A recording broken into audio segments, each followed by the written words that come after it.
నుంచి వచ్చేసానని చెప్పాను కదండి. సో మొత్తానికైతే గనుక మా పిల్లలకి స్కూల్ ఓపెనింగ్ అయితే అయిపోయింది. ఈ రోజు చాలా హడావిడిగా అయితే వంట అయితే కంప్లీట్ చేసిన ఎర్లీ మార్నింగ్. అయితే మా పిల్లలు స్కూల్ దగ్గరికి వెళ్ళాలి, బుక్స్ తీసుకొని ఇంకా పిల్లలకి కావాల్సిన అన్ని తీసుకోవడానికి టౌన్ లోకి అయితే వెళ్ళాలి. అందుకే ఎంత ఎర్లీ మార్నింగ్ లేచేసి పనులన్నీ అయితే కంప్లీట్ చేస్తున్నాను. ఈ రోజు వంటకు వచ్చేసి రైస్ అయితే వండేసానండి. ఇదైతే చామదుంపల పులుసు. ఇక ఆల్రెడీ చాలా వీడియోస్ లో చెప్పాను, చామదుంపల పులుసు అంటే నాకు చాలా ఇష్టం, చాలా స్పెషల్ గా కూడా చేస్తానన్నమాట. మీలో ఎవరికన్నా తెలియకపోతే రాకపోతే ఈ వీడియో చూసి నేర్చుకోండి.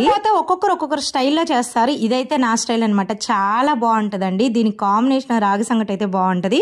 కాకపోతే నేను ఏంటంటే పొడి రైస్ వండేసాను అనమాట. అలా హడావుడిగా ఉన్నాను. తిరుపతి నుంచి వచ్చానో లేదో ఒకటి పనులు వస్తానే ఉన్నాయి అనమాట. ఒక్కొక్కసారి అంతే. మా పిల్లలు ఎప్పుడైతే స్కూల్కి వెళ్తారో డైలీ అప్పుడే కొంచెం ఖాళీ దొరికిద్ది. ఇకపోతే నాకైతే చాలా మంది కామెంట్ చేస్తున్నారు, అక్క మీ ఆయన తిరుపతిలో నువ్వు నెల్లూరులో ఎందుకున్నారు, ఇద్దరు ఒకే చోట ఉండొచ్చు కదా అనేసి. ఆయన అయితే జాబ్ పర్పస్ మీద అక్కడ ఉన్నారు. కావాలంటే కొన్ని వదులుకోవాలి మరి. సో అదనమాట. సో మొత్తానికైతే నా చామదుంపల పులుసు రెడీ అయిపోయింది. వీడియో నచ్చితే లైక్ చేయండి.